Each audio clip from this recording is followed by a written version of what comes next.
BRS party working president కీలక వ్యాఖ్యలు చేశారు. సీఎం రేవంత్ రెడ్డికి సవాలు విసురుతూ నేను రాజీనామా చేయడానికి సిద్ధం, కానీ మీరిచ్చిన హామీలు ఏవైతే ఉన్నాయో మహిళలకు ఇస్తా అన్న 2500 కావచ్చు, ఇంకా మిగతా హామీలు ఏవైతే ఉన్నాయో వాటిని నెరవేర్చే దమ్ముందా అంటూ సీఎం రేవంత్ రెడ్డికి ఇటు కేటీఆర్ సవాలు విసిరిన పరిస్థితి కనబడుతుంది. ఇలా అయితే రాజీనామా చేస్తానని కూడా ఇటు కేటీఆర్ చెప్పడం ఇప్పుడు హాట్ టాపిక్గా మారింది.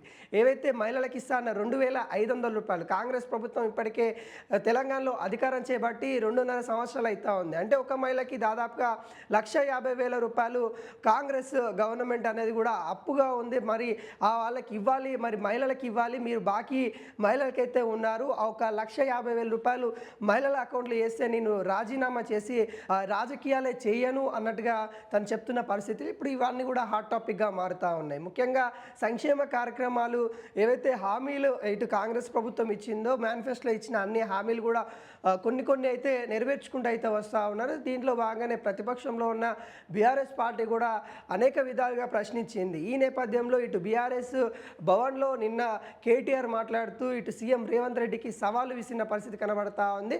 మహిళలకు ఇస్తాన్న 2500 రూపాయలు మీరు ఇస్తారంటే, అంటే మీరు ఏవైతే పెండింగ్లో ఉన్న ఈ 2500 ఈ 2.5 సంవత్సరంలో ఒక్క మహిళలకి 1,50,000 రూపాయల చొప్పున కాంగ్రెస్ ప్రభుత్వం మరి బాకీ ఉంది. మరి మీరు అవి ఇస్తే మాత్రము నేను రాజీనామా చేసి రాజకీయాల్లోనే ఉండను అన్నట్టుగా చేసిన వ్యాఖ్యలు ఏవైతే ఉన్నాయో ఇప్పుడు దుమారం రేపుతా ఉన్నాయి. ఇటు అనేక విధాలుగా ఇటు ఏదైతే కాంగ్రెస్ క్యాబినెట్లో ఉన్న మంత్రులు కూడా బీఆర్ఎస్ పార్టీకి సవాలు విసురుతూ ఉన్నారు. ఎక్కడైతే ఇందిరమ్మ ఇల్లు ఇచ్చామో అక్కడ మేము ఓట్లు అడుగుతాము, మీరు ఎక్కడ డబుల్ బెడ్రూమ్ ఇచ్చారో అక్కడ మీరు ఓట్లు అడగండి, లేకుంటే ప్రతి గ్రామంలో ఎక్కడైనా కానీ మీరు డబుల్ బెడ్రూమ్ ఇల్లు ఇచ్చిన కాడ మీరు ఓట్లు అడగండి, మీరు ఓట్లు వేయించుకోండి, మేము ఇందిరమ్మ ఇల్లు ఇచ్చిన కాడ మేము ఓట్లు అడుక్కుంటాం, మేము ఓట్లు వేయించుకుంటామంటూ ఇటు అనేక సవాళ్ళ పరంపర అయితే నడుస్తూ ఉంది. ఇటు కాంగ్రెస్ మంత్రులు వర్సెస్ ఇటు బీఆర్ఎస్ నేతలను కూడా చెప్పుకోవచ్చు.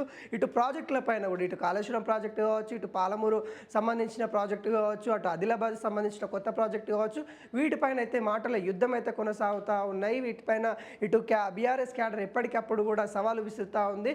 ప్రతి సవాల్ అయితే ఇటు కాంగ్రెస్ నేతలు కూడా విసురుతున్న పరిస్థితి కనబడతా ఉంది. అయితే ఇక్కడ రాజీనామా చేస్తాను, రాజకీయాలకి దూరంగా ఉంటాను అనేది ఇక్కడ చర్చనీయంగా జరుగుతూ ఉంది. కేటీఆర్ ఈ వ్యాఖ్యలు చేయడం అంటే రాజీనామా చేసి రాజకీయాలకే దూరం ఉంటా అనే వ్యాఖ్యలు ఏవైతే చేస్తారో అంటే రేవంత్ రెడ్డి పాలనలో ఇవి చేయలేరు అని కూడా ఆయన బలంగా విశ్వసిస్తూ ఉన్నారు. కాబట్టి ఇలాంటి వ్యాఖ్యలు వేస్తూ ఉన్నాయి. ఖచ్చితంగా మేము చేసి చూపిస్తాము, కాకుంటే మహిళలకు ఏవైతే 2500 ఏవైతే ఉన్నాయో వాటిని కూడా త్వరలో అమలు చేస్తాము అన్నట్టుగా ఇటు కాంగ్రెస్ సంబంధించిన నేతలు కూడా చెప్తా ఉన్నారు. కాకుంటే ఇప్పుడున్న ఆర్థిక వ్యవస్థ వల్ల ఏవైతే కేసీఆర్ చేసిన అప్పుల వల్ల మేము చేయలేకపోతా ఉన్నాము. కేసీఆర్ మరి తెలంగాణ అప్పులో కుప్పలో ఇట్లా వదిలేసి వెళ్ళినప్పుడు ఇటు కాంగ్రెస్ ప్రభుత్వం వచ్చి మేమే ఇవన్నీ సంక్షేమ కార్యక్రమాలు అందిస్తూ ఉన్నాము, అవన్నీ కూడా తెలుసుకొని మాట్లాడాలి కేటీఆర్ అన్నట్టుగా ఇటు కాంగ్రెస్ నేతలైతే రివర్స్ కౌంటర్ ఇస్తున్న పరిస్థితి కనబడతా ఉంది. ఇక సవాళ్ళ పరంపర అయితే కొనసాగుతూ ఉంది. మరి చూడాలి కేటీఆర్ వ్యాఖ్యలకి రేవంత్ రెడ్డి ఏ విధంగా స్పందిస్తారు అనేది కూడా